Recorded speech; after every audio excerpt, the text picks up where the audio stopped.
اب دور نہ جائیے، شیخ عبد القادر جیلانی رحمۃ اللہ علیہ 55 مرتبہ ان کی زندگی میں دن آیا ہے، ایک دن بھی انہوں نے جشن منایا۔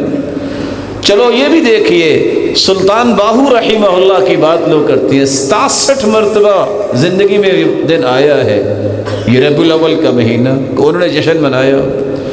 دور نہ جائیے، لوگ فرید شکر گنج کی بات کرتے ہیں، 70 سال زندگی ہے، ایک مرتبہ بھی انہوں نے کوئی جشن منایا ہو۔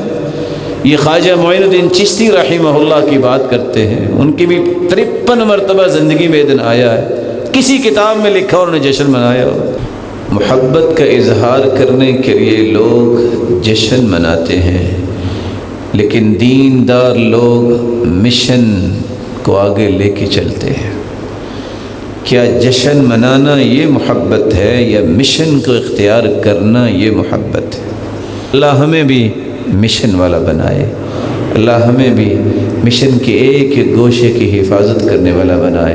میں آپ سے عرض کروں گا ادب سے، اگر آپ کی محبت ہے اللہ کے رسول صلی اللہ علیہ وسلم سے سچی، تو یہاں اٹھنے سے پہلے یہ عہد کریں کہ ہم نے آج کے بعد ایک ایک دو کر کے دعائیں اپنے بچوں کو یاد کروانی ہیں، جب تک بچوں کو صبح و شام کے اذکار یاد نہ ہو کہ ہم نے چھوڑنا نہیں۔ فاعوذ باللہ من الشیطان الرجیم۔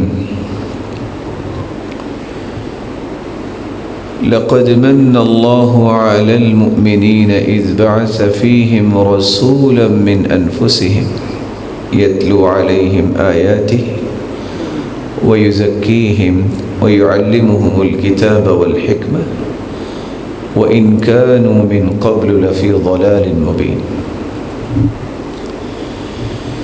اللہ ذوالجلال کا بے پناہ احسان ہے جس نے ہمیں مسلمان بنایا اور ہماری رشد و ہدایت کے لیے نوشتہ ہدایت قرآن مجید کو اتارا، پھر اس کی روشنی میں تربیت کرنے کے لیے ہادی و مرشد محمد الرسول اللہ صلی اللہ علیہ وسلم کو بنایا۔ اس ہستی نے اپنی بعثت کے بعد 4 نکاتی ایجنڈے پہ کام کیا۔ یتلو علیہم آیاتی، اللہ ذوالجلال کی طرف سے جو آیات نازل ہوتی، اللہ ذوالجلال کے محبوب وہ آیات صحابہ کرام کو پڑھ کے سنایا کرتے۔ وَيُزَكِّيهِمْ، صرف سنایا ہی نہیں کرتے تھے، ان آیات کی روشنی میں تربیت اور تزکیہ بھی کیا کرتے تھے۔ صرف سنانے اور تربیت پر اکتفا نہیں کیا، بلکہ اس خوبصورت تزکیہ اور تربیت کے نقوش کو دیرپا بنانے کے لیے اور اسے گہرا کرنے کے لیے یعلمہم الکتاب والحکمہ، باقاعدہ صحابہ کرام کو قرآن کی تعلیم اور حکمت و دانائی کی تعلیم دیا کرتے تھے۔ وَإِن كَانُوا مِن قَبْلُ لَفِي ضَلَالٍ مُبِينٍ، اس سے پہلے واضح گمراہی میں لوگ تھے۔ یہ آپ صلی اللہ علیہ وآلہ وسلم پر ایمان لانا اور پھر اس کے بعد آپ کی تربیت کا یہ نتیجہ تھا کہ وہ لوگ پوری کائنات کے لیے مثالی قرار پائے، بلکہ ان کے ایمان کو اللہ ذوالجلال نے پوری کائنات کے ایمان کے لیے مقیاس اور میزان اور پیمانہ بنا دیا۔ آج مجھے اور آپ کو جاننا ہے کہ ان 4 رویوں پہ جن پہ رسول اللہ صلی اللہ علیہ وسلم نے محنت کی، ان 4 رویوں پہ میرا اور آپ کا موقف کیا ہے؟ وہ ہستی جس کو اللہ ذوالجلال نے اسوہ اور نمونہ بنایا ہے اور قدوہ بنایا ہے، ہم سب کے لیے رول ماڈل بنایا ہے، آئیڈیل بنایا ہے، اس ہستی کے ساتھ میرا رویہ کیسا ہے؟ ان کی تعلیمات، ان کے فرامین، ان کی محبت، ان کے اوامر، ان کے نواہی، ان کی ترغیب اور ترہیب پہ میرا کتنا فوکس ہے۔ دعویٰ کرنا تو کوئی بھی دعویٰ کر سکتا ہے، لیکن دعوے کی کوئی دلیل تو ہونی چاہیے۔ اگر میرا یہ دعویٰ ہے کہ اس ہستی سے مجھے بہت محبت ہے، تو پھر اس دعوے کی دلیل تو عمل سے ہی سامنے آ سکتی ہے۔ وہ ہستی جس کو اللہ عز و جلال نے ایسے ایسے خصائص سے نوازا جو کسی کے نصیبے میں نہیں ہوئے۔ آپ صلی اللہ علیہ وسلم کا فرمان ہے، انا سید الناس یوم القیامہ انا سید ولد آدم۔ آدم علیہ السلام کی پوری اولاد کا سردار ہوں تو وہ میں ہوں، اور یہ صرف دنیا میں نہیں، آخرت میں بھی میں ہی سرتاج ہوں گا پوری کائنات کا۔ بلکہ حالت یہ ہوگی بیدی لواء الحمد، میرے ہاتھ میں اللہ عز و جلال کی تعریف کا جھنڈا ہوگا۔ آدم فمن سواہ تحت لوائی، وہ کتنا بڑا جھنڈا ہوگا کہ آدم سے لے کے قیامت تک آنے والی انسانیت میرے جھنڈے تلے ہوگی۔ یہ خصوصیت اللہ عز و جلال نے کسی کو عطا نہیں کی، بلکہ آپ صلی اللہ علیہ وسلم نے فرمایا انا قائد المرسلین ولا فخر، میں فخر نہیں کرتا، لیکن لیڈر بنایا ہے انبیاء اور رسل کا اللہ تعالیٰ نے تو مجھے بنایا۔ فخر کیوں نہیں کرتا؟ کیونکہ فخر میرے مالک کو پسند نہیں۔ انا خاتم النبیین ولا فخر، میں آخری پیغمبر ہوں، میرے بعد کوئی نبی نہیں آئے گا، لیکن میں اس پہ بھی فخر نہیں کرتا، کیونکہ فخر میرے پیدا کرنے والے کو پسند نہیں۔ آپ صلی اللہ علیہ وآلہ وسلم نے فرمایا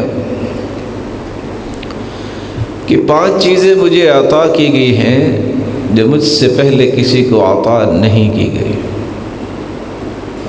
1 مہینہ سفر کر کے جائے، جتنا سفر طے ہوتا ہے، اتنی دور دشمن بیٹھا ہو اس کے دل میں اللہ عز و جلال میرا رعب ڈال دیتے ہیں۔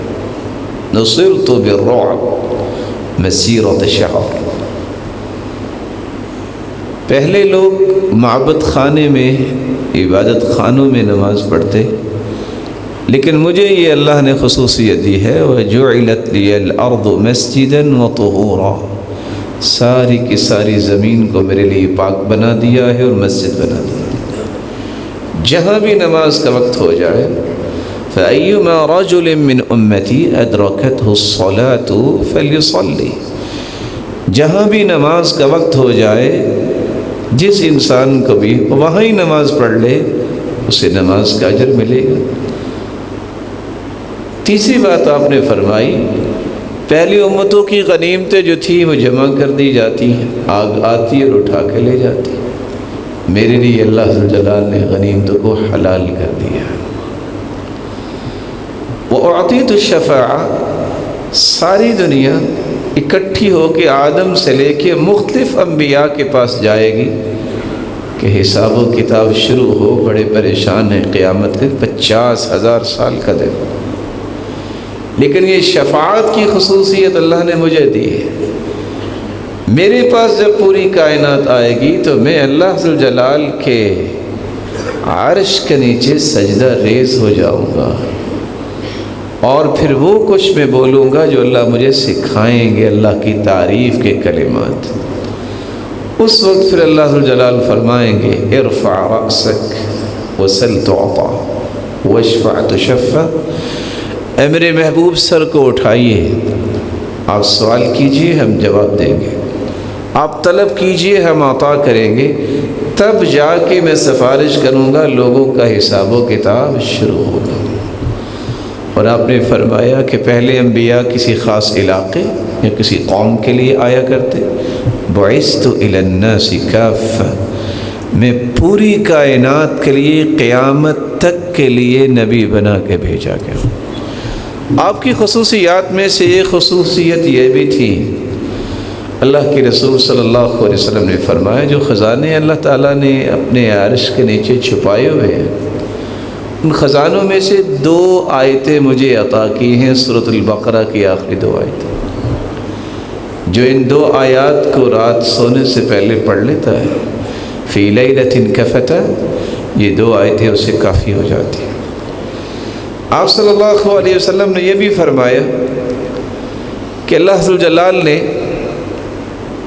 تورات کو اتارا ہے، تورات کے بدلے مجھے 7 لمبی صورتیں عطا کر دی۔ پھر اللہ عز و جلال نے زبور کو اتارا، زبور کے بدلے وہ صورتیں مجھے عطا کر دی جن کی آیات 100 سے زیادہ ہے۔ پھر انجیل کو اتارا، اس انجیل کے بدلے میں اللہ نے سورۃ الفاتحہ کی 7 آیتیں مجھے عطا کر دی، اور بقیہ صورتوں کے ساتھ مجھے فضیلت عطا کر دی۔ آپ صلی اللہ علیہ وسلم نے یہ بھی فرمایا کہ حوض کوثر مجھے ہی عطا کیا گیا ہے، جس کا پانی میں جس کو پلا دوں گا بقیہ نہ ختم ہونے والی زندگی میں کبھی پیاس نہیں لگے گی، اور اس کے برتن اتنے ہوں گے جتنے آسمان کے ستارے ہیں۔ لیکن جو سنت سے اعراض کرنے والا ہے وہ وہاں میرے ہاتھ سے حوض کوثر نہیں پی سکے گا۔ وہ پانی پینے کے لیے سنت کی پابندی ضروری ہے۔ یہی وجہ ہے کہ کچھ لوگ آئیں گے اور اچانک سے رکاوٹ کھڑی کر دی جائے گی، تو میں کہوں گا یا ربی اصحابی، یہ میرے ساتھی لگتے ہیں، کیونکہ نمازی جو ہے ان کے ہاتھ، پاؤں، چہرہ چمک رہے ہوں گے قیامت کے دن۔ لیکن رکاوٹ کھڑی کر دی جائے گی اور جواب دیا جائے گا انک لا تدری ما احدثوا بعدک، اے میرے محبوب آپ کے علم میں نہیں، آپ کے بعد جو ہے انہوں نے کون کون سے نئے نئے طریقے نکال لیے۔ انک لا تدری ما عملوا بعدک، آپ کے علم میں نہیں ہے کہ آپ کے بعد انہوں نے کون کون سے اعمال اختیار کر لیے۔ تو صحیح مسلم کی روایت ہے، اللہ کے رسول فرمائیں گے سحقا سحقا لمن غیر بعدی، اچھا ان لوگوں کو میری آنکھوں سے دور کر دو جنہوں نے میرے دین کو اور میرے طریقے کو بدل دیا۔ خوش قسمت ہے جو لوگ اپنے آپ کو سنت کے پابند رکھتے ہیں، اور میں کیا کہوں کتنے بدقسمت ہیں سمجھ ہونے کے باوجود بھی جو اللہ کے رسول کے طریقے کو تبدیل کر دیتے ہیں، اور ان کے ساتھ قیامت کو کیا ہونے والا ہے وہ صحیح مسلم کی روایت وضاحت کر رہی ہے۔ اللہ کے رسول صلی اللہ علیہ وسلم نے فرمایا میری ایک خصوصیت یہ بھی ہے کہ سب سے زیادہ قیامت کے دن جنت میں میری امت جائے گی۔ 120 صفیں بنیں گی جنہیں جنت میں داخل کیا جائے گا، صحیح بخاری کی روایت ہے۔ ساری امتیں جو گزر چکی ہیں 1,24,000 پیغمبروں کی امتوں کی 40 صفیں ہوں گی، اور میری امت کی 80 صفیں جنت میں جائے گی۔ آپ نے فرمایا میں ہی ہوں گا جو سب سے پہلے جس کی قبر مبارک کو کھولا جائے گا، میں ہی ہوں گا جو سب سے پہلے جنت کا دروازہ کھٹکھٹاؤں گا، اور میں ہی ہوں گا جو سب سے پہلے جنت میں جاؤں گا، اور میں ہی ہوں گا جس کی سفارش سے جنتی جنت کے اعلیٰ درجات تک پہنچے۔ اس ہستی سے محبت نہ کرنا اس سے بڑی ناانصافی کیا ہے؟ اس ہستی کی اطاعت نہ کرنا اس سے بڑی محرومی کیا ہے؟ وہ ہستی جس کی زندگی کا ایک ایک رویہ ماڈل ہے۔ اخلاق کو دیکھیے، 2 سے 4 دن ساتھ رہنے سے انسان کا پتہ چل جاتا ہے۔ صحابی کہتے ہیں وَلَقَدْ خَدَمْتُ رَسُولَ اللَّهِ صلی اللہ علیہ وسلم 10 سنین۔ صحیح مسلم کی روایت ہے میں نے 10 سال اللہ کے رسول کی خدمت کی۔ ایک دن بھی اللہ کے رسول نے یہ نہیں فرمایا کہ یہ کام کیوں کیا اور یہ کام کیوں نہیں کیا۔ حیا کا تذکرہ شروع کرے تو صحیح مسلم کی روایت یہ بتاتی ہے کان رسول اللہ اشد حیاء من العذراء فی خدرها، روئے زمین پہ کسی کمواری عورت کو بھی اللہ نے وہ حیا نہیں دی جو محمد کریم کو اللہ نے عطا کی۔ ان کی شجاعت اور بہادری کی بات شروع کرے تو حدیث یہ کہتی ہے صحیح مسلم کی، جب مدینہ پہ حملہ آور ہوئے چاروں طرف سے دشمن، تو صحابہ ابھی مشورہ کر رہے تھے، جبکہ کیا دیکھتے ہیں کہ گھوڑے پہ بیٹھے اپنی گردن مبارک میں تلوار لٹکائے ہوئے، اور کوئی بھی زین نہیں ہے اس گھوڑے پہ، اور آپ واپس آ چکے تھے پتہ کر کے بھی، اور آ کے کہہ رہے تھے لم تراؤ لم تراؤ، جاؤ سو جاؤ جا کے، پریشانی کی بات نہیں ہے۔ اگر آپ کے انتقام کی بات کرے تو آپ کو تو اللہ نے 30 آدمیوں کے برابر طاقت سے نوازا تھا، لیکن من تقم رسول اللہ صلی اللہ علیہ وسلم علی نفسی، پوری زندگی آپ نے اپنا ذاتی انتقام نہیں لیا۔ الا ان تنتہک حرمات اللہ، اللہ کی حرمتوں کو پامال کرتا کوئی تو پھر آپ چھوڑا نہیں کرتے تھے۔ اس لیے ابن خطل جو اللہ کے رسول کے صلی اللہ علیہ وسلم کے متعلق بس زبانی کرتا تھا، وہ بیت اللہ میں بھی آ گیا تو آپ نے فرمایا اس کو اڑا دو، اور اس نے بیت اللہ کا غلاف پکڑا ہوا تھا، اسے قتل کر دیا گیا۔ یہ کچھ حدود اور قیود ہے۔ اللہ اور اس کے رسول کے بارے میں اور صحابہ اور قرآن کے بارے میں یہ زبان درازی کرتا ہے، اس کے لیے معافی نہیں ہوتی۔ رسول اکرم صلی اللہ علیہ وآلہ وسلم نے اپنا ذاتی انتقام نہیں لیا، یہی عظمت ہے۔ آپ کی شفقت کو دیکھا جائے تو صحیح مسلم کی روایت ہی بتاتی ہے، لوگوں میری اور آپ کی مثال تو یہ ہے کہ جب آگ جلتی ہے تو پتنگے تو چھلانگے لگا کے جاتے ہیں لیکن جل جاتے ہیں۔ انا آخذ بحجزکم ہلم عن النار، میں بھی تمہیں پکڑ پکڑ کے جہنم سے بچاتا ہوں، بچ جاؤ او بچ جاؤ۔ تتقحمون فی النار، لیکن تمہاری یہی مرضی ہوتی ہے کہ میں دوڑ دوڑ کے ہم جہنم میں جائیں، جبکہ میں تمہیں بچانا چاہتا ہوں، میں چاہتا ہوں کہ ہر کوئی بچ جائے۔ شفقت کا یہ عالم اور احسار اور قربانی کا یہ عالم تھا کہ ما سئل رسول اللہ صلی اللہ علیہ وسلم شیئا قط، زندگی میں کبھی بھی آپ سے کوئی مطالبہ کیا گیا تو آپ نے نہ نہیں کی، ہوتا تو دے دیتے، نہ ہوتا تو کہتے خیرن انشاءاللہ، اللہ میسر کریں گے تو دے دیں۔ آپ نے کبھی نہ نہیں کی، اور آپ کی تواضع کی حالت یہ تھی، مسکین کی دعوت کو قبول کر لیتے، زمین پہ بیٹھ کے آپ کھانا کھا لیتے۔ صحیح مسلم کی روایت ہے، ایک عورت آئی، اب نارمل تھی، وہ کہا کہ مجھے آپ سے کام ہے، تو آپ نے اس میں بھی کوئی ایسی بات نہیں فرمایا، بتائیے کیا بات ہے، کیا آپ کا کام ہے کہ میں آپ کا کام وہ کر دوں؟ اور واقعتاً اس نے کام کہا، اللہ کے رسول نے کر دیا۔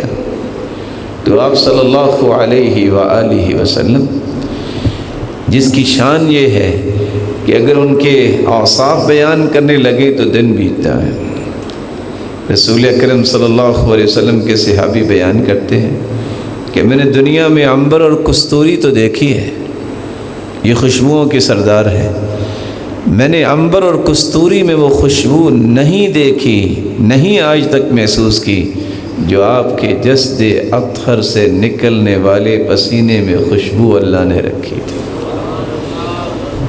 میں نے موٹا اور باریک دونوں ریشم دیکھے ہیں، لیکن موٹے اور باریک ریشم میں وہ ملائمت نہیں تھی جو آپ کے مبارک ہاتھوں کے اندر تھے۔ رسول اکرم صلی اللہ علیہ وآلہ وسلم کے چہرہ انور کی بات کریں تو ابو رمزہ بیان کرتے ہیں کہ ان کے بیٹے کو کوئی پسند نہیں آتا تھا، تو باپ نے کہا آؤ آج میں ایک ہستی دکھاتا ہوں پھر مجھے بتانا۔ تو جب اس بیٹے کی آنکھوں کے سامنے رخ انور آیا تو بول کے کہتا ہے واللہ ھذا رسول اللہ، اللہ کی قسم ایسا ہی رسول ہو سکتا ہے، آج تک میں نے نہیں دیکھا۔ اور پہلی ہی نظر جب صحابی رسول کی پڑی جو مدینہ میں آئے جو بعد میں اسلام جن نے قبول کیا تو کہتے ہیں میں سوچتا تھا لوگ کیوں دوڑ رہے ہیں اس ہستی کے پیچھے، لیکن جب میری نظر پہلی پڑی تو میری زبان بول اٹھی، بے ساختہ ہی بول اٹھی، واللہ ما یکذب ھذا لیس ھذا بوجہ کذاب، اللہ کی قسم یہ چہرہ جو ہے نا یہ جھوٹ نہیں بول سکتا۔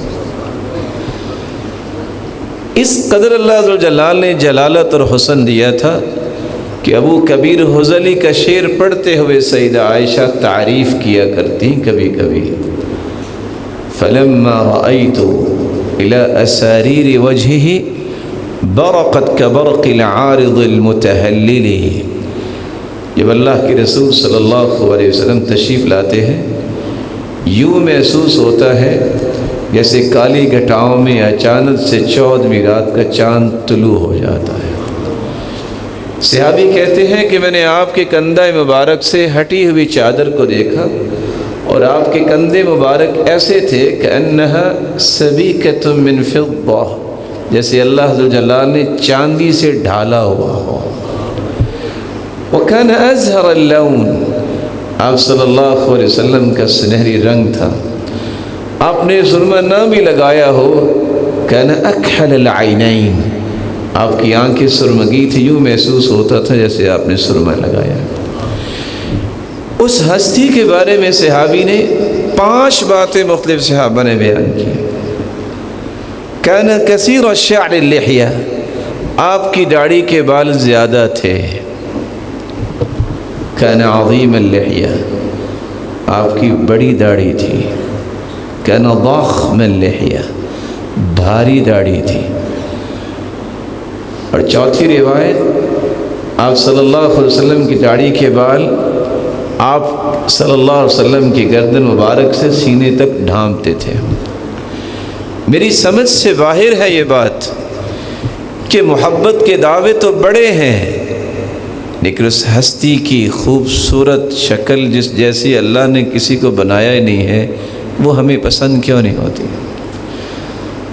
مجھے وہ شکلیں کیوں پسند ہیں جن کے بارے میں ایک نہیں بار بار تاکید کی، خالف الیہود، خالف النصارى، خالف المجوس، خالف المشرکین۔ لوگوں مجوسیوں کی مخالفت کرو، عیسائیوں کی مخالفت کرو، یہودیوں کی مخالفت کرو، مشرکوں کی مخالفت کرو۔ کیسے ہوگی؟ ٹائر جلا کے روڈ بلاک کرنے سے، لوگوں کی گاڑیاں توڑنے سے؟ یہ تو شرعاً جائز نہیں ہے۔ یہ مخالفت مغرب نے سکھائی ہوگی۔ مخالفت کرنی ہے تو اللہ کے رسول کے طریقے کے مطابق۔ فاعفوا اللحا، تم داڑھیوں کو معاف کرو، یہ لوگ داڑھیوں کو معاف نہیں کرتے۔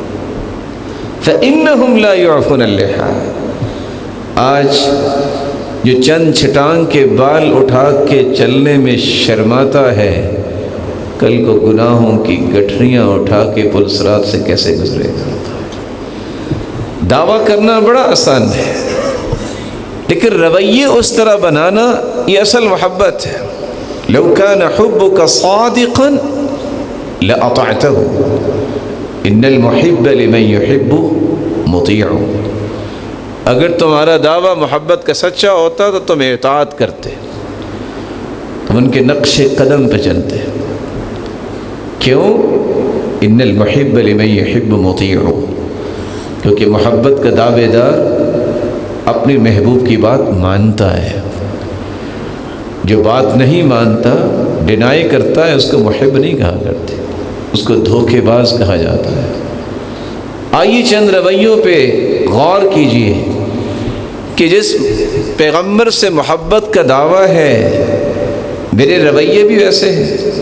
نو ڈاؤٹ کہ آپ کے اوصاف کا تذکرہ، آپ کی تعریفات کا تذکرہ اس قدر خوبصورت ہے کہ اللہ عز و جلال کی تعریف کے بعد اگر میری زبان کی سعادت ہے تو وہ اللہ کے رسول کی تعریف میں سعادت ہے۔ یہ میری سعادت ہے کہ میں ان کے تذکرے کروں، اور اس سے خوبصورت رویہ ہی کوئی نہیں۔ لیکن کیا تعریف کر دینے کے بعد باقی ذمہ داری ختم ہو جاتی ہے؟ اس پہ غور کرنا ضروری ہے کہ جس ہستی کی میں تعریف کر رہا ہوں وہ کرتے کیا تھے، مجھے وہ کرنا ہے۔ آپ کا طریقہ مبارک تھا. آپ صلی اللہ علیہ وآلہ وسلم جب سونے لگتے تو آپ کا رویہ کیا تھا؟ آپ باوضو ہو کے سوتے. ذرا رک کے سوچئے کہ ہم میں سے کتنے لوگ ہیں جو باوضو ہو کے سوتے ہیں. جو شخص وضو کر کے سوتا ہے، ذکر و اذکار کر کے سوتا ہے، اللہ عز و جلال ایک نورانی فرشتہ بھیج دیتے ہیں جو ساری رات اس کی نگرانی کرتا ہے. صرف نگرانی ہی نہیں کرتا بلکہ یہ تو ساری رات سویا رہتا ہے انسان. اور وہ فرشتہ لا ينقلب الساعة من الليل الا قال، کوئی ایسی گھڑی نہیں جس گھڑی میں وہ فرشتہ دعا نہیں کرتا، اللہم اغفر لعبدک فإنہ بات طاہرا. اے اللہ اس کی حفاظت تو ہو گئی، میری دعا یہ ہے کہ یہ پاکیزہ بن کے سویا ہے، اس کو تو معاف بھی کر دے. یہاں رک کے دو باتیں سمجھیے. آپ جتنا بھی ٹرسٹ کرتے ہو کسی آدمی پہ، گن مین پہ، اس کو آپ اپنے بیڈ روم میں تو نہیں بٹھاتے. روڈ پہ ہے، گیٹ پہ ہے، بالکونی میں. یہ فرشتہ آپ کے بستر میں ہوتا ہے جو آپ کے لیے ساری رات دعائیں کرتا ہے. اور دوسری بات، میری اور آپ کی دعا میں کوئی شورٹ ہی نہیں ہے. وہ اللہ جانتا ہے کون سی قبول ہوتی ہے، لیکن فرشتوں کی دعا رد نہیں ہوتی، کیونکہ فرشتے اللہ کے حکم کے بغیر دعائیں کرتے ہی نہیں ہیں. اور اللہ دعا کا حکم دیتے اس وقت ہے جب اپنے بندے سے راضی ہو جاتے ہیں.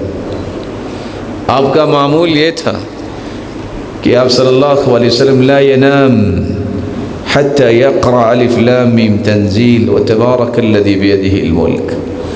آپ جب تک سورۃ الملک نہ پڑھ لیتے اور آپ صلی اللہ علیہ وسلم سورۃ سجدہ نہ پڑھتے آپ آرام نہ کرتے. کان لا ینام الا والسواک عند رأسہ. اس پہ بھی غور کیجیے.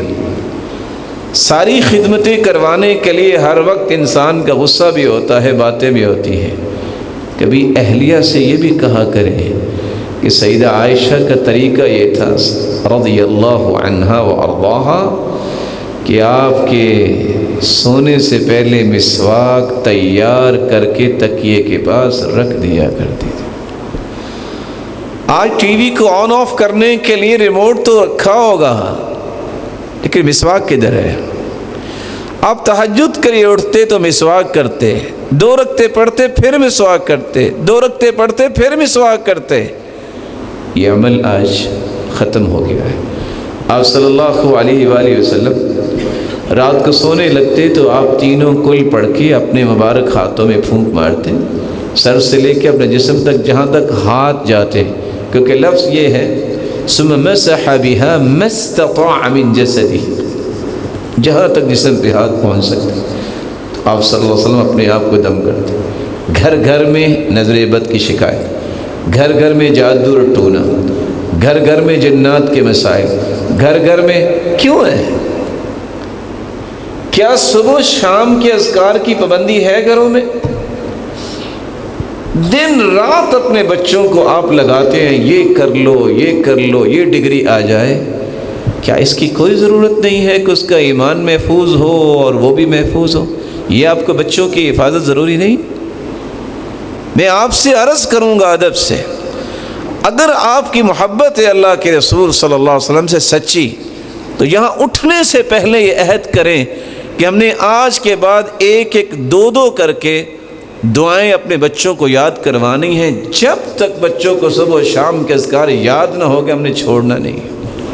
سب سے آسان ہے، آپ گوگل پہ جائیں، المصلی ایپ ڈاؤن لوڈ کریں، سارے ذکر لکھے ہوئے ان کے موبائل میں ڈاؤن لوڈ کریں.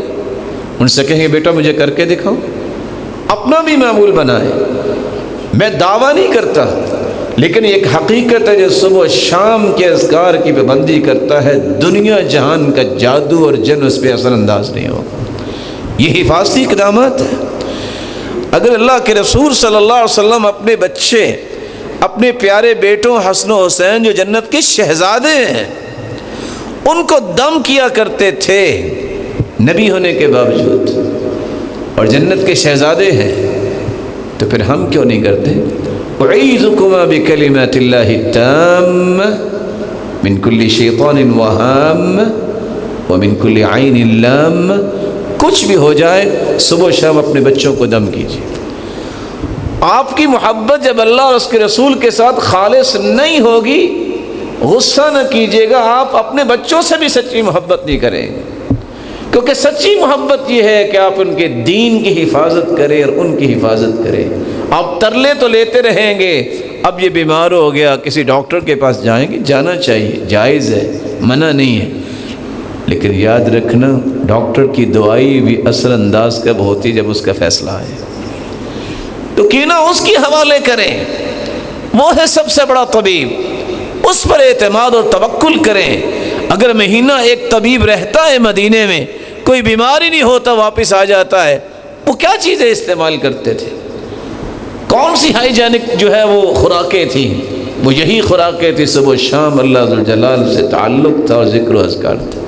رسول اللہ صلی اللہ علیہ وآلہ وسلم کے بارے میں تو یہ بھی آتا ہے، لا ینام حتی یقرأ بنی اسرائیل والزمر، آپ بنی اسرائیل سورۃ زمر پڑھے بغیر سویا نہیں کرتے تھے۔ رسول اللہ صلی اللہ علیہ وسلم جب صبح بیدار ہوتے تو آپ یہ الفاظ کہا کرتے، آپ اٹھ کے بیٹھ جاتے اور پھر آپ اپنے چہرہ انور کو اپنے دونوں ہاتھوں سے اچھے طریقے سے مسح کرتے تاکہ نیند دور ہو جائے، اور کیا کہتے؟ یاد ہوگی دعا، کیا دعا پڑھتے ہیں؟ الحمدللہ الذی احیانا بعدما اماتنا والیہ النشور۔ الحمدللہ، الحمدللہ، یہ بار بار اللہ کے رسول کیوں کہتے ہیں؟ کتنے لوگ سوئے سے اپنے رب کے پاس چلے جاتے ہیں، جو بیدار ہو گیا ہے، جس کو اللہ نے کوئی بیماری لاحق نہیں کی، زندگی دوبارہ مل گئی ہے، اللہ ذوالجلال کس پہ تعریف بنتی ہے۔ آپ حیران ہوں گے، اللہ یتوفی الانفس حین موتها والتي لم تمت فی منامها۔ موت کی دو قسمیں ہیں، ایک ہے چھوٹی موت، ایک ہے بڑی موت، موت صغرا اور موت کبریٰ۔ سونا اس کو بھی اللہ نے بھی اور اس کے پیارے محبوب نے بھی موت کہا ہے۔ جب ہم سوتے ہیں تو یہی کہتے ہیں، اللہم بسمک اموت و احیا، اللہ تیرے نام کے ساتھ ہم مرتے اور زندہ ہوتے ہیں۔ یہ نہیں کہا اللہم بسمک انام و استیقظ، میں سوتا ہوں یا بیدار ہوتا ہوں، یہ نہیں کہا، یہ بھی موت ہے۔ اس موت کی نسبت اللہ نے اپنی طرف کی ہے۔ جہاں سچی موت آتی ہے جس کو موت کبریٰ کہتے ہیں، اس کی نسبت فرشتے کی طرف کی ہے، ملک الموت کی طرف۔ کیوں بلا؟ یہ رات کی نیند جو ہے اس میں سکون آتا ہے، اس لیے اللہ نے فرمایا یہ سکون کی نیند اور موت میں دیتا ہوں تاکہ کچھ سکون کر لے۔ اور وہ موت جو تکلیف کا باعث بنتی ہے جب انسان دنیا سے چلا جاتا ہے، اللہ نے اپنی طرف نسبت نہیں کی، ملک الموت کی طرف نسبت کی۔ اس سے ایک بات سمجھ میں آتی ہے، اللہ ذوالجلال کے ہر کام میں اللہ ذوالجلال نے اپنے بندوں کو راحت سے نوازا ہے۔ کاش کہ انسان سمجھے کہ اللہ کا ہر فیصلہ ہی اس کے لیے بہت بہتر ہے۔ رسول اللہ صلی اللہ علیہ وآلہ وسلم کا یہ طریقہ مبارک تھا۔ آپ صلی اللہ علیہ وآلہ وسلم صبح جب اٹھتے تو پھر تہجد بھی پڑھا کرتے تھے۔ اب راتیں لمبی آ رہی ہیں، پلاننگ کیجئے، بلکہ شروع کیجئے۔ آپ اس قدر تہجد میں کھڑا ہو کے قرآن پڑھتے، حتی تورمت قدماہ، آپ کے پاؤں اس میں سوزش آ جاتی، آپ کی ٹانگوں میں ورم آ جاتا۔ سیدہ عائشہ سوال کرتی ہیں، آپ اتنی عبادت کیوں کرتے ہیں؟ وقد غفر اللہ لک ما تقدم من ذنبک ما تأخر، آپ کا تو کوئی گناہ نہیں ہے۔ تو آپ نے جواب کیا دیا؟ افلا احب ان اکون عبدا شکورا، اگر اللہ نے پوری کائنات سے مجھے بہتر بنایا ہے تو میرا شکر بھی تو پوری کائنات سے بہتر ہونا چاہیے۔ آپ صلی اللہ علیہ وسلم کا طریقہ تھا، کان یصلی من اللیل، رات کو نماز پڑھتے 11 رکعہ 13 رکعہ، 11 13 رکھتے، منها الوتر ورکعۃ الفجر، ان 13 میں سے 2 فجر کی بھی رکھتے ہوتی اور 1 وتر ہوتا۔ آپ جس عمل کو شروع کرتے آپ اس میں ہمیشگی اختیار کرتے۔ لم يكن على شيء من النوافل اشد معاهدة منه على ركعتين قبل الصبح، آپ نے صبح کی رکعتوں سے بڑھ کے کسی بات پہ پابندی نہیں کی۔ لوگ کہتے ہیں آج دنیا میں سب سے بڑا امیر کون ہے، گوگل پہ جا کر لسٹ نکالتے ہیں، یہ 10 نمبر ہے، یہ 9 نمبر، 1 نمبر پہ آتے ہیں، کہتے اچھا بل گیٹس جو ہے یہ سب سے بڑا امیر۔ کاش کہ کسی کے ایمانی زاویے اور مقاییس ہوں تو کیا کہے گا، سب سے بڑا امیر وہ ہے جو صبح کی سنتیں ادا کرتا ہے، کیونکہ حدیث کے الفاظ ہے رکعت الفجر خیر من الدنیا وما فیها، جو 2 رکعتیں ہیں یہ دنیا اور جو کچھ اس میں ہے اس کو بیچ دیا جائے تو ان 2 رکعتوں کی قیمت ادا نہیں کر سکتا۔ رسول اللہ صلی اللہ علیہ وسلم سنتے پڑھنے کے بعد مسجد میں آتے اور آپ کا معمول مبارک یہ تھا، اعوذ باللہ العظیم وبوجہہ الکریم وسلطانہ القدیم من الشیطان الرجیم، بسم اللہ والصلاة والسلام علی رسول اللہ، اللہم اغفر لی ذنبی وعصمنی من الشیطان وافتح لی ابواب رحمتک۔ یہ 8 حدیثوں کو اگر جمع کریں تو یہ دعا بنتی ہے جو مسجد میں آنے کے لیے ہمیں داخل ہوتے وقت دعا کرنی چاہیے۔ آپ صلی اللہ علیہ وسلم ساتھ یہ فرماتے ہیں جو یہ کہہ دیتا ہے حفظ منہ سائر اليوم، سارا دن شیطان سے اللہ اس کی حفاظت کر دیتا ہے۔ بسم اللہ توکلت علی اللہ ولا حول ولا قوت الا باللہ، یہ الفاظ پڑھ کے گھر سے نکلتے تھے۔ جب یہ الفاظ پڑھتے ہیں تو جو شیطان ہوتا ہے وہ کھڑا ہوتا ہے، دوسرا شیطان جو آ کے کہتا ہے کیف برجل قد ہدی وکفی ووقی، یہاں کیا کر رہے ہو، یہ تو ہدایت یافتہ ہو گیا، اس کا تو اللہ کافی ہو گیا، اس کو تو تیری شرارت سے اور تیری شر انگیزی سے بچا لیا گیا، جاؤ کسی اور کے پاس، آج اس پہ تیرا کوئی وار نہیں چلے گا۔ اللہم انی اعوذ بک ان اضل او اضل او ازل او ازل او اظلم او اظلم او اجہل و اجہل علیہ، یہ دعا پڑھ کے نکلے، یا اللہ نہ میں گمراہ کسی کو کروں نہ مجھے کوئی گمراہ کرے، نہ میں کسی کو دین سے پھسلانے کا سبب بنوں نہ مجھے کوئی پھسلائے، نہ میں کسی پہ ظلم کروں نہ مجھ پہ کوئی ظلم کرے، نہ میرے ساتھ کوئی بدتمیزی کرے نہ میں کسی کے ساتھ بدتمیزی کروں۔ آپ یہ دعا پڑھ کے نکلے، آپ صحیح سلامت جائیں گے، صحیح سلامت واپس آئیں گے۔ رسول اکرم صلی اللہ علیہ وآلہ وسلم صبح کی نماز پڑھاتے اور آپ کان یقرأ ما بین 60 الی 100، 60 سے 100 آیتیں پڑھتے۔ آج کوئی امام 60 سے 100 آیتیں پڑھ کے دیکھے، 2 سے 3 دن تو برداشت ہوگا، چوتھے دن چھٹی کا پروانہ بھی آ جائے گا کیونکہ اور مسجد تلاش کر۔ اسلام کی آسانی دیکھیے کہ آپ 60 سے 100 آیتیں پڑھتے، سفر میں ہوتے تو صبح کی نماز میں اللہ کے رسول سورۃ الاخلاص پڑھتے، آسانی ہے، یہ سفر میں ہے۔ آپ اشراق پڑھتے اور آپ نے ترغیب بھی دی ہے من صلی الفجر فی جماعہ ثم قعد یذکر اللہ عز وجل، آپ نے فرمایا جو فجر کی نماز با جماعت پڑھتا ہے اللہ کا ذکر کرتا ہے حتی تطلع الشمس، پھر سورج نکل آتا ہے، ثم صلی رکعتین، پھر سورج نکلنے کے بعد 2 رکعتیں پڑھ لیتا ہے، کانت لہ کاجر حجۃ وعمرۃ تامۃ تامۃ تامہ، تو ان 2 رکعتوں کے بدلے اللہ حج عمرے کا مکمل ثواب عطا فرما دیتا ہے۔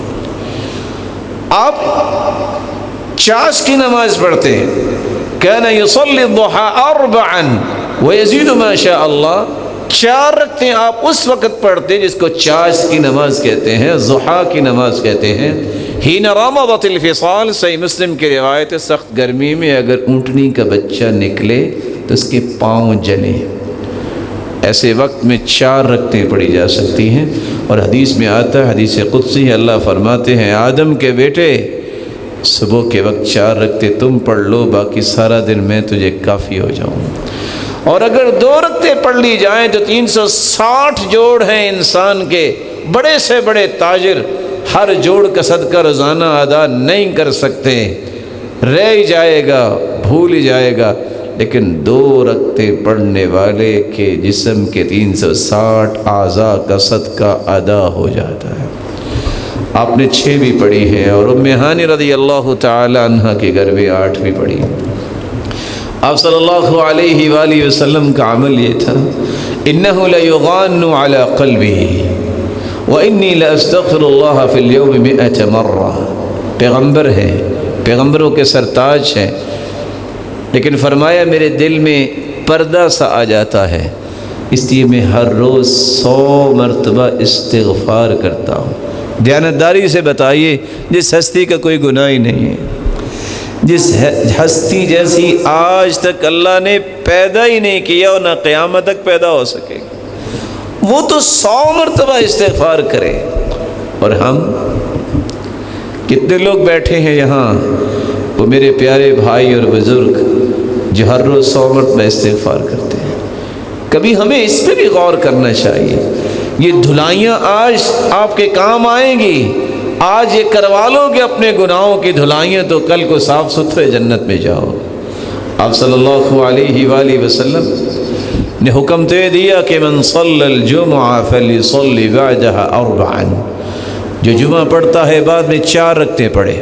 صحیح مسلم کی روایت ہے ام سلمہ سے، ابو حازم کی روایت کہ آپ 2 یہاں پڑھ لیتے اور 2 جو ہے مسجد میں اور 2 گھر جا کے پڑھتے۔ بلکہ سیدنا عبداللہ ابن عمر فرماتے ہیں لا يصلي ركعتين بعد الجمعة ولا ركعتين بعد المغرب الا في اهله۔ مغرب کی رکعتیں بھی سنتیں گھر جا کے پڑھتے، اور جمعے کے بعد والی بھی آپ گھر جا کے پڑھتے، تاکہ یہ برکت گھر میں بھی آئے۔ اور یہ علم میں آنا چاہیے۔ صحیح بخاری اور سنن ابی داؤد کی روایت ہے صلاۃ الرجل فی بیتہ افضل من صلاته فی مسجد هذا الا المکتوبہ۔ فرض نماز تو مسجد میں ہوتی ہے مردوں کی، لیکن نفل آپ گھر میں پڑھیں گے تو اس کا ثواب مسجد نبوی میں نماز پڑھنے سے افضل ہے۔ 1000 نماز کا ثواب ہے ایک نماز مسجد نبوی میں۔ یہاں حج عمرہ کرنے والے جاتے ہیں، ان کے لیے بھی ایک گزارش ہے، مسجد نبوی میں آپ جاتے ہیں، نوافل پڑھنا چاہتے ہیں تو آپ اپنے ہوٹل میں پڑھیں، لیکن اگر آپ بیت اللہ میں ہیں تو پھر آپ نوافل پڑھنا چاہتے ہیں تو بیت اللہ میں پڑھیں۔ آپ پوچھیں گے وہ کیوں؟ کیونکہ گھر میں پڑھنے سے نوافل اور سنتیں مسجد نبوی سے زیادہ تو اجر ملے گا، بیت اللہ سے زیادہ تو نہیں ملے گا۔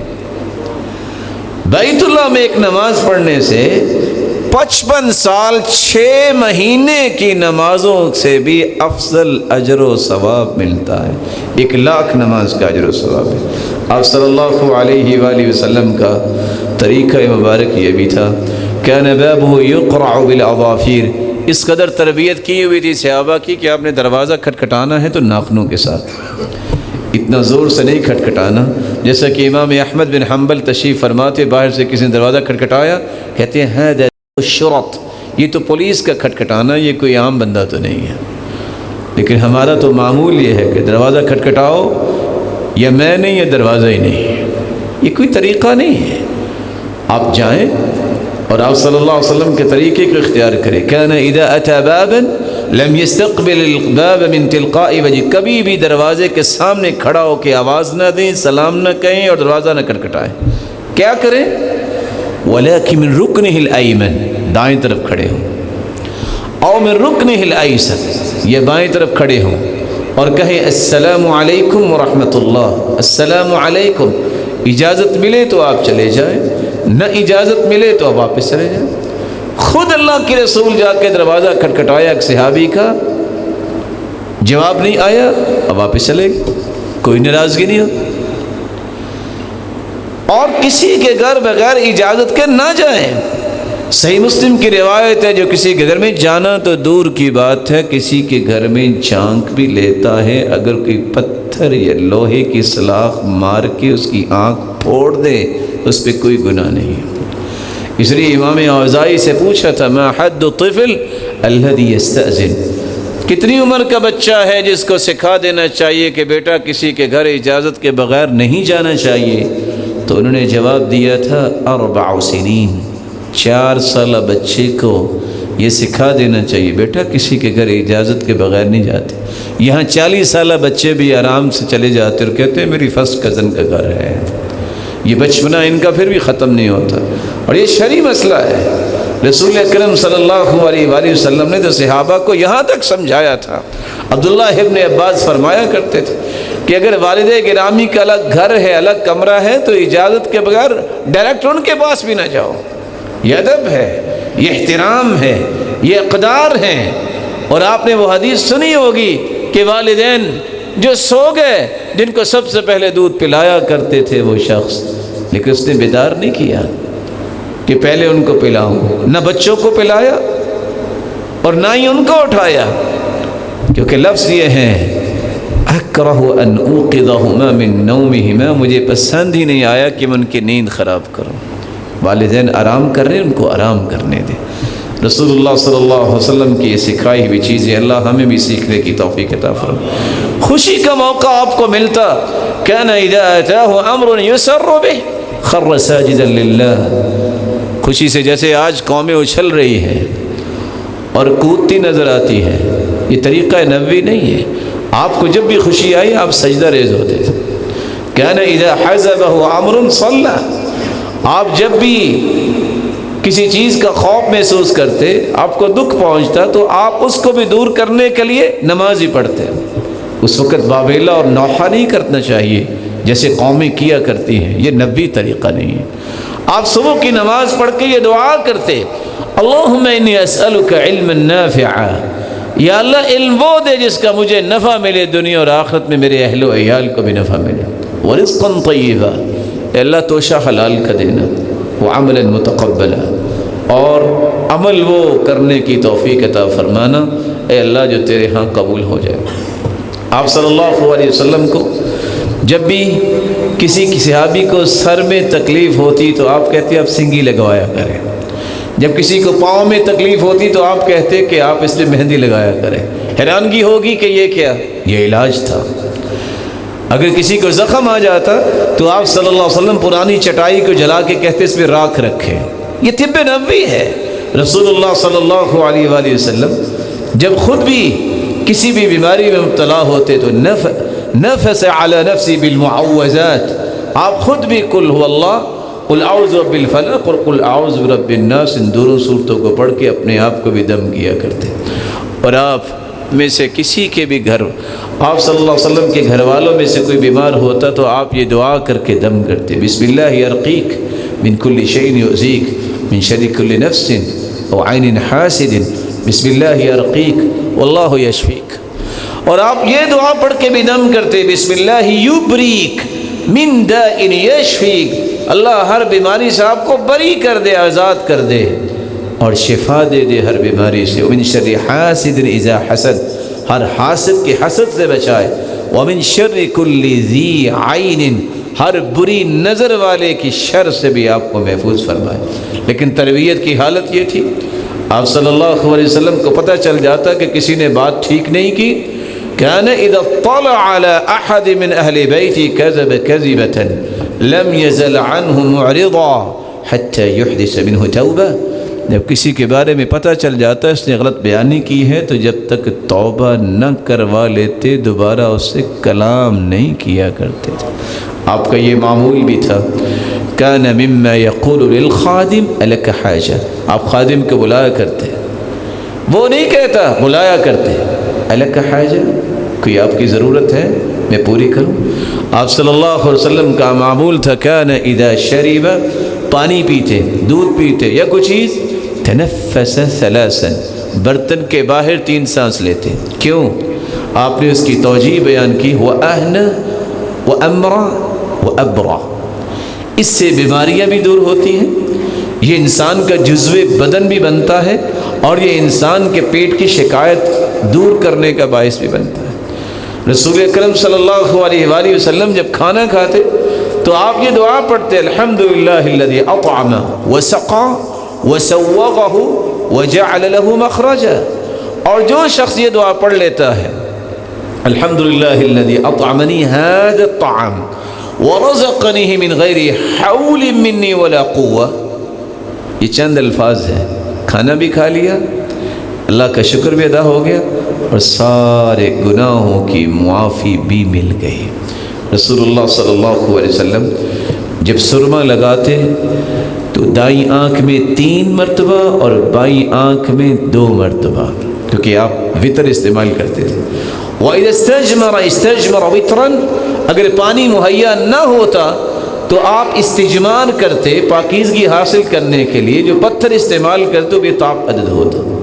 کَانَ يَرْكَبُ الْحِمَارُ، آپ اس میں کوئی بھی عار محسوس نہیں کرتے تھے، آپ گدھے پہ سوار ہوتے، وہ يَقْصِفُ النَّعَلَ، اپنے جوتا کو ٹھیک کر لیتے، وَيُفَلِّي ثَوْبَهُ، اپنے کپڑے کو خود ٹانک لیا کرتے، وَيَعْمَلُ مَا يَعْمَلُ الرِّجَالُ فِي بِيُوتِهِمْ، جو ہر شخص اپنے گھر میں کام کرتا ہے، اس کام کرنے میں کبھی بھی آپ کو پریشانی نہیں ہوئی تھی۔ وَيَخْدِمُ نَفْسَهُ، اور آپ صلی اللہ علیہ وسلم اپنی خدمت خود بھی کیا کرتے، لیکن آپ نے زندگی کے آخر میں یہ بات فرمائی تھی، الصلاۃ وما ملکت ایمانکم، لوگوں نماز کا خیال کرنا، نماز کا خیال کرنا اور اپنے غلاموں کا خیال کرنا۔ اور آپ صلی اللہ علیہ وآلہ وسلم نے اپنے آخری ایام میں یہ بھی فرمایا تھا، قاتل اللہ الیہود والنصارى اتخذوا قبور انبیائہ مساجد، اللہ ہلاک کرے یہودی اور عیسائیوں کے جنہوں نے انبیاء کی قبروں پر مسجدیں بنا لی۔ اللہ ذوالجلال سے دعا ہے ان رویوں کو اپنی زندگی میں شامل کرنے کی توفیق عطا فرمائے۔ ومع العلم، الحمد للہ علی احسانہ والشکر لہ علی توفیقہ وامتنانہ، اما بعد۔ محبت کا اظہار کرنے کے لیے لوگ جشن مناتے ہیں، لیکن دیندار لوگ مشن کو آگے لے کے چلتے ہیں۔ کیا جشن منانا یہ محبت ہے یا مشن کو اختیار کرنا یہ محبت ہے؟ اس بات کو سمجھنے کے لیے میں چند چھوٹے چھوٹے سوال کروں گا۔ کیا دنیا کے اندر ابو بکر صدیق رضی اللہ تعالی عنہ سے بڑھ کے اللہ کے رسول کا کوئی محب پیدا ہوا؟ 2 سال 3 مہینے 4 دن آپ کی خلافت رہی ہے، 2 مرتبہ تو یہ وقت آیا ہوگا کہ 9 ربیع الاول کو آپ صلی اللہ علیہ وسلم پیدا ہوئے اور 12 ربیع الاول کو وفات ہوئی، تو کیا ان 2 مرتبہ سیدنا ابوبکر صدیق نے جشن منایا کہ آپ نے مشن کو لے کے آگے چلے؟ سیدنا عمر رضی اللہ تعالیٰ عنہ نے 10 سال 6 ماہ اور 10 دن خلافت سنبھالی ہے، 10 مرتبہ تو یہ وقت آیا، آپ نے کوئی جشن منایا کہ مشن کو آگے لے کے چلے؟ سیدنا عثمان رضی اللہ تعالیٰ عنہ 12 سال سے کچھ دن کم آپ کی خلافت ہے، 12 مرتبہ تو یہ دن آیا، آپ نے ان 12 مرتبہ جشن منایا کہ مشن کو آگے لے کے چلے؟ آپ سوچئے، سیدنا علی رضی اللہ تعالی عنہ جن کے گھر میں سیدہ فاطمہ الزہرا تھی، 4 سال 9 ماہ آپ نے خلافت سنبھالی ہے، 4 مرتبہ تو آیا نا کہ آپ نے 4 مرتبہ جشن منایا کہ مشن کو آگے لے کے چلے؟ سوچیے، سیدنا حسن رضی اللہ تعالی عنہ 6 ماہ انہوں نے سنبھالی حکومت، 1 مرتبہ تو ان کے دور میں آیا، کیا انہوں نے کوئی ایسا جشن منایا یا کہ مشن کی باتیں کی؟ سیدنا معاویہ رضی اللہ تعالی عنہ 19 مرتبہ ان کے دور خلافت میں دن آیا کہ انہوں نے کوئی ایسا جشن منایا ہو کہ مشن کو آگے لے کے چلے ہیں؟ 64 لاکھ مربع میل کے فاتح سیدنا معاویہ رضی اللہ تعالی عنہ تو فتوحات ہی کرتے گئے ہیں، جشن نہیں منایا۔ امام ابو حنیفہ رحمۃ اللہ علیہ 47 مرتبہ ان کی زندگی میں دن آیا، لیکن انہوں نے جشن منایا یا منانے کا حکم دیا؟ کسی ایک کتاب میں دکھائیے، مشن کی بات کرتے رہے۔ امام مالک کی زندگی میں رحمہ اللہ 68 مرتبہ یہ دن آیا ہے، لیکن انہوں نے ایک دن بھی جشن کی بات نہیں کی، مشن کی بات ہی کرتے رہے۔ امام شافعی کی زندگی میں 55 مرتبہ، 55 سال زندگی تھی، ایک مرتبہ بھی جشن نہیں منایا۔ امام احمد بن حنبل کی زندگی میں 38 بار یہ آیا ہے دن، لیکن انہوں نے تو ایسا نہیں کیا۔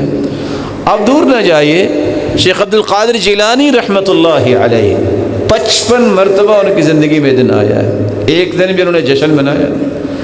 چلو یہ بھی دیکھیے، سلطان باہو رحمہ کی بات لوگ کرتے ہیں، 67 مرتبہ زندگی میں دن آیا ہے یہ ربیع الاول کا مہینہ کہ انہوں نے جشن منایا۔ دور نہ جائیے، لوگ فرید شکر گنج کی بات کرتے ہیں، 70 سال زندگی ہے، ایک مرتبہ بھی انہوں نے کوئی جشن منایا ہو۔ یہ خواجہ معین الدین چشتی رحمہ اللہ کی بات کرتے ہیں، ان کی بھی 53 مرتبہ زندگی میں دن آیا ہے، کسی کتاب میں لکھا انہوں نے جشن منایا ہو۔ یہ خواجہ قطب الدین بختیار کاکی کا نام لوگ لیتے ہیں، بہت 55 مرتبہ ان کی زندگی میں دن آیا ہے، کبھی انہوں نے ایسا کام کیا ہے۔ علی حجویری رحمۃ اللہ علیہ، ان کی زندگی میں بھی 62 مرتبہ یہ دن آیا ہے، کبھی انہوں نے جشن منایا۔ تو آخر یہ کہاں سے آیا یہ جشن کا انداز؟ مشن کو چھوڑ کر، آپ کی محبت کے رویوں کو، آپ کی اداؤں کو چھوڑ کر جشن کی طرف چلے جانا، یہ یاد رکھنا چاہیے۔ چھوٹی سی بات ہے، عیدان عند اولی النہی لا ثالث لہما۔ مسلمانوں کے نزدیک جن کو اللہ نے عقل دی ہے 2 ہی عیدیں ہیں، تیسری کوئی عید نہیں ہے۔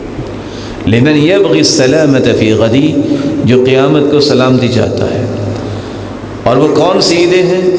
الفطر والاضحیٰ، عید الفطر ہے اور عید الاضحیٰ ہے۔ وَكُلُّ زِيَادَةٍ فِيهِمَا خُرُوجٌ عَنْ سَبِيلِ مُحَمَّدِ، جو اس سے زیادتی کرے گا وہ رسول اللہ صلی اللہ علیہ وسلم کے راستے کو چھوڑ کر الگ ہو کے ہی زیادتی کر سکتا ہے۔ آج دنیا میں طرح طرح کی چیزیں موجود ہیں، لوگ عید غدیر خم مناتے ہیں، عیسائی بھی کرسمس ڈے مناتے ہیں۔ اگر اس طرح کی چیزوں کو ایرانی بھی اپنی جو ہے وہ ایک مناتے ہیں اور یہودی بھی اپنی مناتے ہیں، رسول اللہ صلی اللہ علیہ وآلہ وسلم نے فرمایا تھا، مسلمانوں تمہارے لیے خوشی کا دن جو جاہلیت میں تمہارے خوشی کے دن تھے، بہترین خوشی کا دن عید الفطر ہے اور عید الاضحیٰ ہے۔ تمہاری خوشی کا بھی دن ہے اور تمہارے کھانے پینے اور کھیلنے کے دن ہے۔ سب سے پہلے مظفر الدین کوکبری نے عراق کے شہر موصل کے اندر اس چیز کا آغاز 4 صدی میں کیا، نتیجتاً یہ پھیلتا پھیلتا دنیا میں پھیلا۔ رسول اللہ صلی اللہ علیہ وآلہ وسلم کے صحابہ، تابعین اور تبع تابعین، ان میں سے کوئی بھی ایسا نہیں تھا جس نے اس طرح کا اہتمام کیا ہو، بلکہ آپ صلی اللہ علیہ وآلہ وسلم سے محبت کرنے والے آج تک مشن کو لے کے چلتے ہیں اور آپ کی اداؤں کی حفاظت کرتے ہیں اور آپ کی اطاعت کو اپنی زندگی کا سب سے بڑا کامیابی کا تصور سمجھتے ہیں۔ اللہ ہمیں بھی مشن والا بنائے، اللہ ہمیں بھی مشن کے ایک ایک گوشے کی حفاظت کرنے والا بنائے، اور اسی ہستی سے قیامت کے دن محبت کے بدلے میں اس ہستی کا ساتھ نصیب فرمائے اور اپنے دیدار کا مستحق بنائے۔ وآخر دعوانا